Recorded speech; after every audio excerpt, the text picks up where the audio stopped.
કોઈ થયો સમાજ વિરોધી કામ જ કરે, ગુનાઓ જ કરવાના, નીતિ નિયમનો કાયદા કાનૂનનો ભંગ જ કરવાનો, એનું જીવન જ આવું કે ચોરી પણ કરે, લૂંટફાટ કરે, દારૂ વેચે, મારામારી કરે, કોઈની છેડતી કરે, જેલમાં આવે, સોમવારે આવે, પાછા શનિવારે છૂટે, પાછા અઠવાડિયામાં પાછા આવે.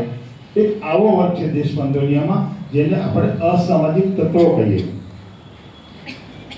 વાત છે સામાજિક, તો આપણે બધા એ સામાજિક પ્રાણી છીએ, સામાજિક સમાજમાં રહીએ છીએ.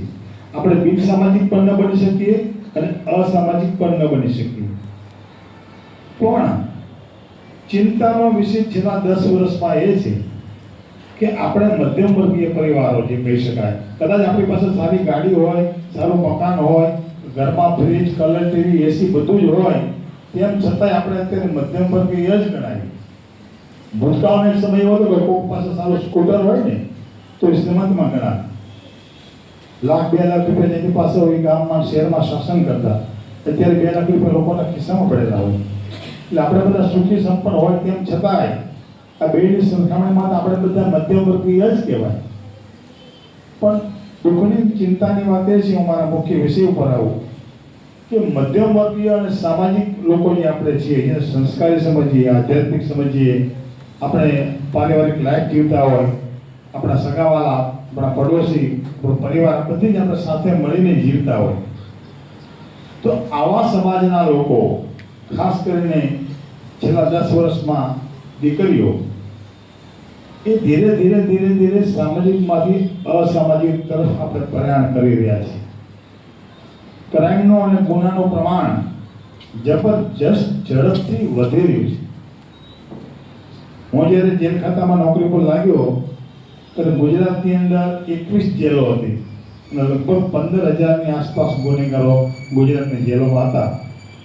આજે 31 જેલો છે અને 28,000થી વધુ ગુનેગારો ગુજરાતની જેલોમાં બંધ છે. જેની અંદર 1,000થી ઉપર લગભગ 1600 જેટલી મહિલાઓ પણ છે. અને જે ગુનેગારો ગુજરાતની જેલોમાં 28,000 અને ભારતની જેલોમાં લગભગ 8 થી 9 લાખ જેટલા કેદીઓ આજે બંધ છે જેલોમાં. એમાંથી 60% જેટલા એ યુવાન ગુનેગારો છે, જેમની ભણવાની ઉંમર છે, કારકિર્દી બનાવવાની ઉંમર છે, લાઈફ બનાવવાની છે, પૈસા કમાવાના છે, લગ્ન કરવાના છે, પ્રેમ કરવાનો છે, મા બાપની સેવા કરવાની, એવી ઉંમરે હજારોની સંખ્યામાં, 2-5 નહીં, હજારોની સંખ્યામાં યુવાનો જેલમાં આવે છે, બંધ છે. કદાચ કોઈ સ્કૂલ કે શાળા એવી નહીં હોય ગુજરાતમાં કે જેની અંદર 4-5 હજાર વિદ્યાર્થી એક સાથે ભણતા હોય, કદાચ ભાગ્યે જ ક્યાંક હોય તો. જ્યારે જેલની અંદર 5,000 કેદીઓ, 4,500 કેદીઓ અમદાવાદ જેલમાં ખાલી છે. હું એટલા માટે શાળાઓમાં, કોલેજોમાં જઉં છું કે મારા અનુભવ યુક્ત થોડીક વાતો તમને કરું, તો કદાચ તમારામાંથી કોઈ એ રસ્તે જતા અટકી શકે અથવા અટકી જાય.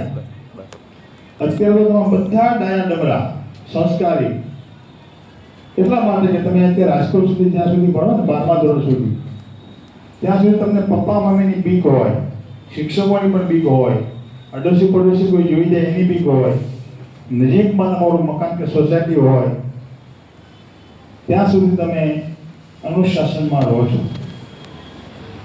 પણ મારા અનુભવ હું એટલી વાત કરવા માંગુ છું કે તમે જ્યારે 12મું ધોરણ પાસ કરી અને કોઈ પણ ફિલ્ડમાં, મેડિકલમાં જાઓ કે એન્જિનિયરિંગમાં જાઓ કે આઈટીમાં જાઓ કે આર્ટ્સ, કોમર્સ કે સાયન્સ, કે જ્યારે તમે કોલેજમાં જાઓ છો, 12 વર્ષ સુધી તમારી અંદર શિક્ષકોએ હાઈસ્કૂલમાં શિક્ષણ સાથે સંસ્કારનું સિંચન કર્યું હોય. તમારે ઇતિહાસ, ભૂગોળ અને ગણિત જ માત્ર નથી